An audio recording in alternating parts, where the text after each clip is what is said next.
Hello मेरे प्यारे students, कैसे हैं सभी आप लोग। आई होप आप अच्छे होंगे। मैं विनय आपके लिए लेकर आया हूँ आज हिस्ट्री की बहुत ही मज़ेदार वीडियो। दोस्तों बने रहिए। आज हम लोग दिल्ली सल्तनत, जो दिल्ली सल्तनत है उसके बारे में पढ़ने वाले हैं। तो दोस्तों बहुत सारे एग्जाम में यहाँ से बहुत सारे ऐसे क्वेश्चन आते हैं जो आपने देखे भी नहीं होंगे। आज हम शुरुआत से लेकर लास्ट तक सारी चीज़ें पढ़ेंगे टू डेट। आप उसको बने रहिए, देखते रहिए। तो स्टार्ट करते हैं बिना बिना देरी करे। तो जैसे आप जानते हैं दोस्तों कि दिल्ली सल्तनत, इसका इतिहास काफी पुराना है।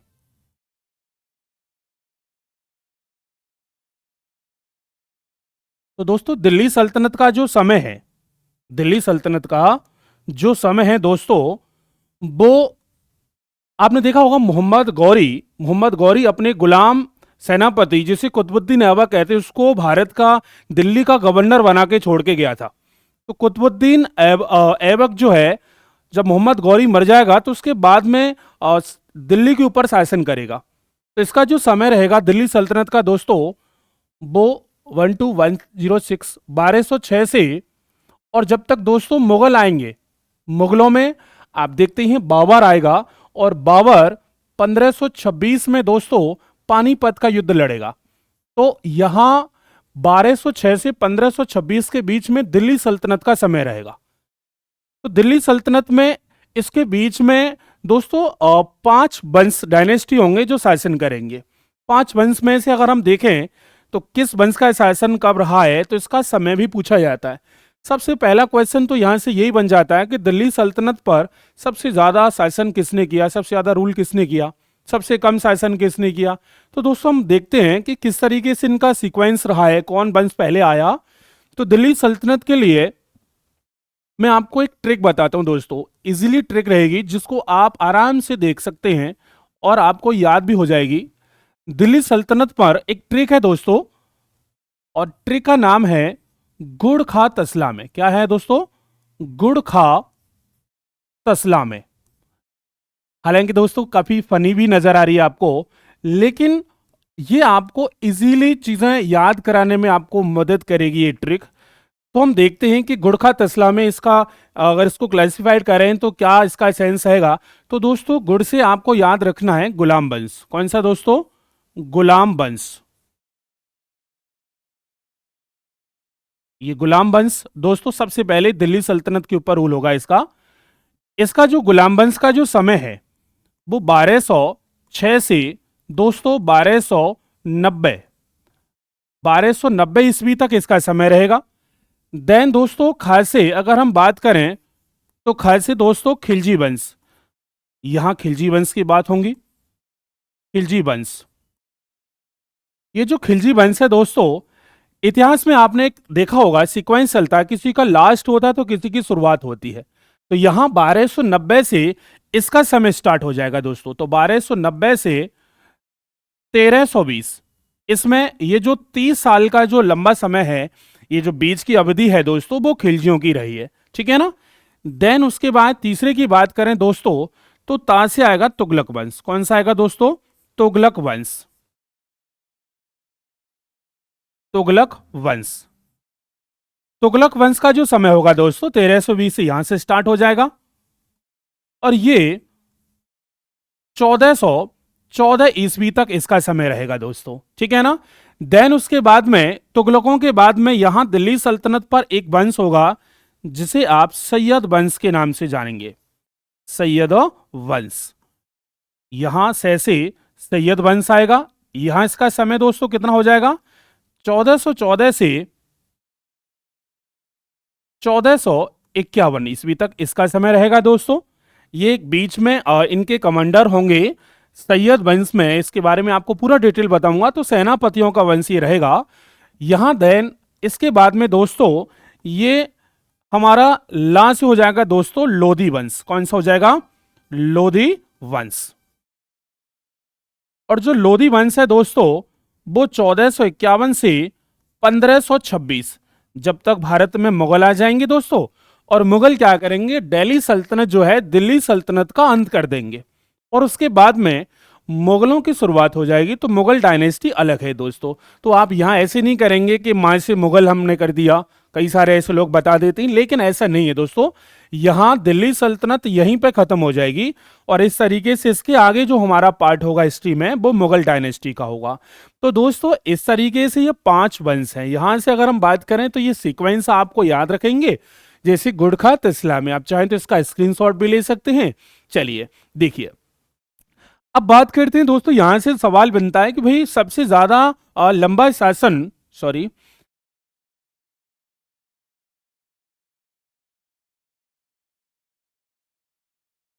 सबसे ज्यादा लंबा शासन किनका रहा है, तो आप इनमें देख पा रहे होंगे। तो सबसे ज्यादा लंबा शासन दोस्तों यहां तुगलक वंश का रहा है। जैसे इसके बीच का जो समय है उसमें सबसे ज्यादा लंबा शासन किनका है, तुगलक का है।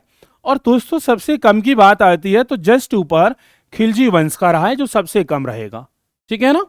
चलिए दोस्तों एक एक करके हम लोग इनको सीक्वेंस वाइज आगे हम पढ़ेंगे। तो यहां मैं सबसे पहले शुरुआत जो कर रहा हूं दोस्तों, वो आपके लिए शुरुआत कर रहा हूं गुलाम वंश की। किसकी दोस्तों, गुलाम वंश।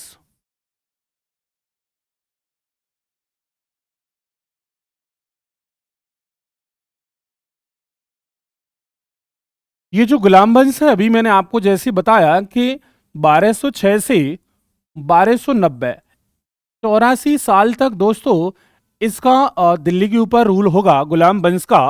तो हम बात करते हैं गुलाम वंश में कौन कौन आएगा, किस किस के बारे में हम पढ़ेंगे, तो अब देखते हैं डिटेल में पूरी। तो सबसे पहले हम बात करें दोस्तों गुलाम वंश में एज ए फाउंडर की बात करते हैं, जिसे आप लोग संस्थापक के नाम से जानते हैं। तो दोस्तों गुलाम वंश का जो संस्थापक है वो है कुतुबुद्दीन ऐबक। कौन है दोस्तों, कुतुबुद्दीन ऐबक। कुतुबुद्दीन ऐबक। हालांकि दोस्तों कुतुबुद्दीन ऐबक के बारे में अगर और डिटेल से अगर देखें तो ये जो कुतुबुद्दीन ऐबक है ये कहां से आया, कौन था ये आदमी। तो आपने एक मुस्लिम आक्रमणकारी का नाम सुना होगा जिसे हम मोहम्मद गौरी के नाम से जानते हैं। मोहम्मद गौरी का ये कमांडर था दोस्तों। मोहम्मद गौरी का ये गुलाम सेनापति था, जिसे आप मोहम्मद गौरी के नाम से जानते हैं। मोहम्मद गौरी, इसका दोस्तों ये गुलाम सेनापति था। गुलाम सेनापति था, इसीलिए आपने देखा होगा ये जो डायनेस्टी है, जो वंश है, इसका खुद नाम क्या है दोस्तों, गुलाम वंश पड़ा हुआ है इसी के नाम पर। तो ये मोहम्मद गौरी की हत्या हो जाती है दोस्तों 1206 में, 15 मार्च 1206 में इसकी हत्या हो गई थी। इसके बाद में दिल्ली पर ये कुतुबुद्दीन ऐबक जो है गुलाम वंश की स्थापना कर देगा। हालांकि मोहम्मद गौरी के बारे में भी हिस्ट्री में बहुत सारा कुछ आपको पेपर में पूछा जाता है, लेकिन उसको मैं आपको अलग सी वीडियोस बना दूंगा मोहम्मद गौरी के ऊपर। लेकिन फिलहाल आप हम लोग जो पढ़ रहे हैं वो है गुलाम वंश। तो कुतुबुद्दीन ऐबक यहाँ इसका फाउंडर है दोस्तों। कुतुबुद्दीन ऐबक को, इसके इतिहास में दोस्तों कई सारे नाम भी हैं, इसको मैं आपको बताता हूँ, वन बाई वन करके बताऊंगा। कुतुबुद्दीन ऐबक को आपने देखा होगा दोस्तों इतिहास में लाख वक्स के नाम से भी जाना गया है। लाख वक्स। तो दोस्तों लाख वक्स अर्थ क्या है, लाखों का दान करने वाला। लाख वक्स का अर्थ क्या है दोस्तों, लाखों का दान करने वाला। इसको लाखों का दान करने वाला कहा गया है, करने वाला। ये लाखों का दान करने वाला कहा गया इसको दोस्तों। साथ ही साथ दोस्तों इसी को एक इतिहासकार हैं जिनका नाम है मिनाहज, उन्होंने इस कुतुबुद्दीन ऐबक को दोस्तों नाम दिया है हातिम द्वितीय। क्या नाम दिया है दोस्तों, हातिम द्वितीय का नाम दिया है। तो लाख वक्स भी दोस्तों वही है, हातिम द्वितीय भी वही है। तो इतिहासकार मिनाहज कहते हैं ये हातिम द्वितीय के नाम से जाना जाएगा। ठीक है दोस्तों, मिनाहज है ये इतिहासकार। ये जो कुतुबुद्दीन ऐबक था दोस्तों, इसने सबसे पहले अगर हम बात करें राजधानी, इसका जो राजधानी कैपिटल जो थी, इसकी राजधानी दोस्तों, इसकी राजधानी थी लाहौर में। बड़ा अजीब सा सवाल लग रहा होगा आपको कि शासन दोस्तों यहां दिल्ली के ऊपर बात चल रही है, दिल्ली सल्तनत की बात हो रही है, लेकिन हाँ पहली इसकी राजधानी दोस्तों लाहौर में है। देन इसके बाद में जो रूल करने के लिए जो शासक आएगा, इल्तुतमिश होगा, वो राजधानी क्या करेगा, दिल्ली में लेकर आएगा। इसलिए दिल्ली सल्तनत की पहली जो राजधानी है दोस्तों, वो कौन सी है, वो लाहौर में है। ठीक है ना दोस्तों। ये जो कुतुबुद्दीन ऐबक है, इसने दोस्तों मोहम्मद गौरी के समय भारत में पहले ही अपना ठीक ठाक एम्पायर बना लिया था। इसने, ऐसे भी कह सकते हैं आप कि आपने जो तराइन का जो सेकेंड वॉर सुना होगा, थोड़ा बता देता हूं मैं। तराइन दोस्तों, तराइन के 3 युद्ध हुए हैं। आप सबने 2 युद्ध पढ़े होंगे, लेकिन तराइन के दोस्तों 3 युद्ध हुए हैं। हम लोग 1 बाय 1 करके जानेंगे। फिलहाल मैं आपको सेकंड की बात कर रहा हूं। तो जो तराइन का जो द्वितीय युद्ध है दोस्तों, 1192 1192 ईस्वी में ये जो तराइन का युद्ध हुआ था, इसमें दोस्तों ये मोहम्मद गौरी वर्सेज पृथ्वीराज चौहान के बीच हुआ। तो दोस्तों इसमें गौरी की जो सबसे ज्यादा, आप कह सकते हैं, जो क्रेडिट जाएगा, जीत का जो क्रेडिट होगा, वो इसी गुलाम सेनापति कुतुबुद्दीन ऐबक को जाएगा। तो आप ऐसे भी समझ सकते हैं कि मोहम्मद गौरी ने इस तराइन के द्वितीय युद्ध में जीतने के बाद में इस ऐबक की असाधारण वीरता, या ऐसे कह सकते हैं इसका बहुत बड़ा जो कंट्रीब्यूशन था, उसको देखते हुए उसी समय इसको दिल्ली का सूबेदार बना दिया था, दिल्ली का गवर्नर बना दिया था। तो मैं आपसे वही कह रहा हूं कि यहां ये जो कुतुबुद्दीन ऐबक है, ये पहले से ही गद्दी पर बैठने से पहले दिल्ली का सूबेदार था। दिल्ली का क्या था दोस्तों, सूबेदार था, दिल्ली का सूबेदार। और दिल्ली का सूबेदार किसके समय में था, ये गौरी के समय में था। क्योंकि दोस्तों राजा तो ये तब बना है जब ये गौरी की हत्या हो गई है, उससे पहले तो सूबेदारी था, गवर्नर जिसे हम बोलते हैं। तो यहां दोस्तों कुतुबुद्दीन ऐबक जो है, इसने, आपको याद रखेंगे, एक उपाधि है जिसे आप जानते हैं, मलिक ए सिपह सलार। मलिक ए सिपह सलार, मलिक ए सिपह सलार, ये दोस्तों ये उपाधि है। तो ऐसे कहते हैं कि मोहम्मद गौरी ने जब ये कुतुबुद्दीन ऐबक को मरने के बाद ये जब राजा बना, तो मलिक ए सिपह सलार की उपाधि धारण की, ना कि इसने सुल्तान की कोई उपाधि धारण की है। तो ये सुल्तान की उपाधि ना धारण करके मलिक ए सिपह सलार की उपाधि धारण करेगा। देन दोस्तों इसके कुछ और भी जैसे कुछ काम है, मैं आपको जैसे बता देता हूं। सबसे पहले, जैसे कई बार एग्जाम में सवाल बनाए दोस्तों कि दिल्ली में दोस्तों इसने कुतुब मीनार, कौन सी दोस्तों, कुतुब मीनार, दोस्तों कुतुब मीनार का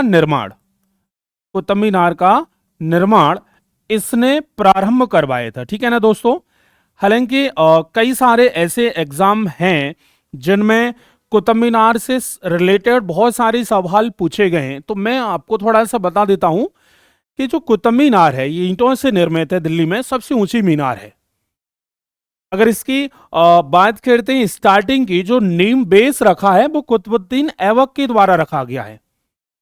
जबकि अगर इसकी बात आती है, इसको कंप्लीट तरीके से पूरा बनवाने की बात आती है, तो दोस्तों वो है इल्तुतमिश। कौन है दोस्तों, इल्तुतमिश है। कहने का मतलब क्या है, इसकी जो नीम है वो ऐबक के द्वारा रखी गई दोस्तों। देन उसको जो कंप्लीट तरीके से पूरा करवाया है, तो दोस्तों आगे जो राजा होगा वो है इल्तुतमिश, इसके द्वारा दोस्तों इसको कंप्लीट करवाया जाएगा। फिर उसके बाद दोस्तों क्या होगा, ये बिजली की गड़गड़ाहट, ये प्राकृतिक, जैसे आप जानते हैं प्रकृति के द्वारा क्या होगी, बीच में नष्ट हो जाएगी। तब इसको दोबारा से रिकंस्ट्रक्शन की बात होगी, तो पुनरुद्धार की बात होगी। तो दोस्तों वो इसको कौन करवाएगा, तो वो इन तुगलक वंश में एक राजा होगा जिसका नाम है दोस्तों फिरोज शाह तुगलक। फिरोज शाह तुगलक। तो 3 राजाओं के नाम इस कुतुब मीनार से जुड़े हुए हैं दोस्तों, आप अच्छी तरीके से इसको याद करेंगे। फिलहाल जो बात चल रही है वो कुतुब मीनार की बात चल रही है दोस्तों, जहां जो कुतुब मीनार है वो, उसको कौन नींव रख रहा है, उसकी स्टार्टिंग कौन कर रहा है दोस्तों, तो वो है हमारे कुतुबुद्दीन ऐबक। ठीक है दोस्तों। चलिए आगे बढ़ते हैं। जैसे और पॉइंट्स की बात करें तो जो कुतुबुद्दीन ऐबक है दोस्तों, इसने अजमेर में, कहां पर अजमेर, अजमेर में दोस्तों इसने 2.5 दिन का झोंपड़ा क्या बनवाया दोस्तों, 2.5 दिन का झोंपड़ा। पूछा जाता है दोस्तों ये 2.5 दिन का झोंपड़ा किसने बनवाया है, तो वो हैं कुतुबुद्दीन ऐबक। हालांकि एक संस्कृत पाठशाला थी, उसको उन्होंने तोड़वा दिया था, उसके बाद इसका निर्माण हुआ है। तो संस्कृत पाठशाला को तोड़वा कर इन्होंने 2.5 दिन का झोंपड़ा बनवाया है। और एक और दोस्तों इन्होंने दिल्ली में ही एक चीज और बताना चाहूंगा आपको। इसने एक और बात करें, दिल्ली में ही दोस्तों एक मंदिर था, विष्णु भगवान का मंदिर था, जिसको तोड़कर या तोड़वा कर दोस्तों इसने एक मस्जिद बनवाई थी। उस मस्जिद का भी आप याद रखेंगे, कुब्बत उल इस्लाम, कुब्बत उल इस्लाम, ये एक मस्जिद भी बनवाई है दोस्तों। ये भी आप इसको अच्छी तरीके से याद रखेंगे, ठीक है दोस्तों। देन इसके बाद अगर हम देखें, जो कुतुबुद्दीन ऐबक जो है, इसके समय दोस्तों जब ये राजा बना तो काफी स्ट्रगल करना पड़ा इसको, क्योंकि आप जानते हैं कि कमांडर जब राजा बनता है, सेनापति जब राजा बनता है, तो इजीली इतने आसानी से तो राजा नहीं बना होगा। तो यहां जो मोहम्मद गौरी था, जब इसका यहां 1206 में अंत हो गया था, तो इसके उत्तराधिकारी दोस्तों, इसके उत्तराधिकारी के रूप में, उत्तराधिकारी के रूप में दोस्तों भारत में विद्रोह करने के लिए तैयार होंगे 2 लोग। इनके नाम आपने अगर सुने हो तो मैं बता देता हूं दोस्तों। एक तो है दोस्तों एलदोज, कौन है, एलदोज। और एक दोस्तों कोबाचा। हालांकि इसका पूरा जो स्ट्रगल रहा, जो कुतुबुद्दीन ऐबक है, इन दोनों से काफी संघर्ष रहा दोस्तों, एल्दोज और कोबाचा नाम के व्यक्ति से। लेकिन इसने अपनी सूझबूझ से दोस्तों वैवाहिक संबंधों के आधार पर अपने आप को स्टेबल करना जारी रखा, और इसने एल्दोज और कोबाचा के साथ वैवाहिक स्तंभ स्थापित कर दिए, और ये खुद राजा बना रहा। देन दोस्तों आगे ये लोग फिर भी आक्रमण करने के लिए आएंगे। जैसे मैं आपको बता रहा था कि तराइन के हमने 2 युद्ध पढ़े, तीसरा भी युद्ध है, तो यहां तीसरा जो युद्ध है वो यल्दोज के साथ में ही होगा दोस्तों। आगे मैं आपको डिटेल में बता दूंगा यहां पे, ठीक है। देन इसके बाद अगर हम बात करें दोस्तों, ये जो कुतुबुद्दीन ऐबक है, कुतुबुद्दीन जो ऐबक है, ये चौगान खेलने का बहुत बड़ा शौकीन था दोस्तों। ये चौगान आपने शायद सुना होगा, जिसको हम पोलो के नाम से भी जानते हैं, घोड़े पर बैठकर खेली जाती है चौगान। तो दोस्तों चौगान पोलो खेलने का ये एक्सपर्ट था। घोड़े का तो आप जानते, कमांडर का तो काम ही ऐसा होता है। तो चौगान पोलो खेलने का शौकीन था। और दोस्तों चौगान पोलो खेलते समय 1210 ईस्वी में घोड़े से गिरकर, घोड़े से गिरकर, घोड़े से गिरकर दोस्तों इसकी मृत्यु हो जाती है। तो ये कई बार सवाल इस तरीके से बनता है कि किस राजा की मृत्यु, किस शासक की मृत्यु घोड़े से गिरकर हुई है, तो दोस्तों वो कौन होगा, कुतुबुद्दीन ऐबक होगा। इसके बाद दोस्तों इसको अगर बात आती है दफनाने की, तो इसको लाहौर में दफनाया गया है। कहां पे दोस्तों, लाहौर में दफनाया गया। इसका जो टॉम टाइप का है, मकबरा जो है दोस्तों, वो लाहौर में है, तो लाहौर में इसको दफनाया गया है। इसके बाद में दोस्तों जब ये 1210 में मरा, तो इसने केवल, अगर दिल्ली के ऊपर रूल की बात आती है, तो आप देख रहे हैं कि गुलाम वंश का फाउंडर था ये। तो 1206 में तो इसने स्टार्ट ही किया है, और 10 में दोस्तों मर गया है। तो कहने का मीन्स क्या है कि केवल और केवल ये दोस्तों 4 साल तक ही शासन ये कर पाया दिल्ली के ऊपर। इसके बाद में दोस्तों यहां उत्तराधिकारी के लिए काफी संघर्ष हुआ। हालांकि इसकी जब डेथ हो जाती है, तो इसका बेटा है दोस्तों, इसके बारे में अगर हम बात करें, इसका बेटा है दोस्तों आराम शाह। क्या नाम है दोस्तों, आराम शाह। ये दोस्तों कुतुबुद्दीन ऐबक इसका बेटा था, उत्तराधिकारी था, लेकिन ज्यादा योग्य नहीं था। इसलिए आराम शाह की लगभग दोस्तों 8 महीने के बाद में ही, 8 महीने के बाद ही हत्या कर दी जाती है। और इस आराम शाह की दोस्तों जो हत्या की है, वो किसने की है दोस्तों, वो है इल्तुतमिश। अभी जो मैं आपको बता रहा था कि कुतुब मीनार के निर्माण को पूरा करवाएंगे, तो इल्तुतमिश जो है दोस्तों, ये इसकी हत्या कर देगा, ठीक है ना। तो यहां हालांकि दोस्तों इल्तुतमिश के बारे में अगर देखा जाए तो इल्तुतमिश को गुलामों का गुलाम भी कहते हैं। इसे क्या बोलते हैं? गुलामों का गुलाम, क्योंकि आप जानती हैं कि ये जो मोहम्मद गौरी का गुलाम था कुतुबुद्दीन ऐबक, और ये उसका गुलाम है, तो इसलिए इसको गुलामों का गुलाम के नाम से भी इतिहास में नाम दिया गया इसको। और हालांकि दोस्तों बाद में तो वैवाहिक संबंध भी स्थापित हुए, और आप ऐसे भी कह सकते हैं कि कुतुबुद्दीन ऐबक की जो पुत्री थी कुतुब बेगम, उसके साथ में इसका निकाह भी हुआ है इल्तुतमिश का। तो आप ऐसे भी मान सकते हैं कि इल्तुतमिश ने आराम शाह की हत्या करने के बाद में गद्दी पे संभाला इसने। और इसका जो दोस्तों समय रहेगा वो 1210 से दोस्तों 1236 ईस्वी तक इसका समय रहेगा, ठीक है दोस्तों। तो हालांकि क्लास कंटिन्यू आगे आगे चलती रहेंगी, मैं आपको आगे बताता रहूंगा। फिलहाल के लिए दोस्तों आज इतना ही करते हम लोग। आप मुझे बताइए कि आपको वीडियोस कैसी लगी है। अगर आपको अच्छी लगी तो दोस्तों लाइक कमेंट करना बिल्कुल नहीं भूलें, ताकि मैं आपको और आगे वीडियो ऐसी लेता रहूं। थैंक यू दोस्तों। ये मेरी पहली क्लास थी दोस्तों। केवीसी दीक्षालय में ऑनलाइन क्लासेस शुरू होने वाली हैं दोस्तों। आप लोग इसको लाइक कर लीजिए, सब्सक्राइब कर लीजिए, आगे आपको बहुत कुछ बेनिफिट मिलने वाला है। पूरी टीम के साथ हम लोग आने वाले हैं दोस्तों। थैंक यू, धन्यवाद।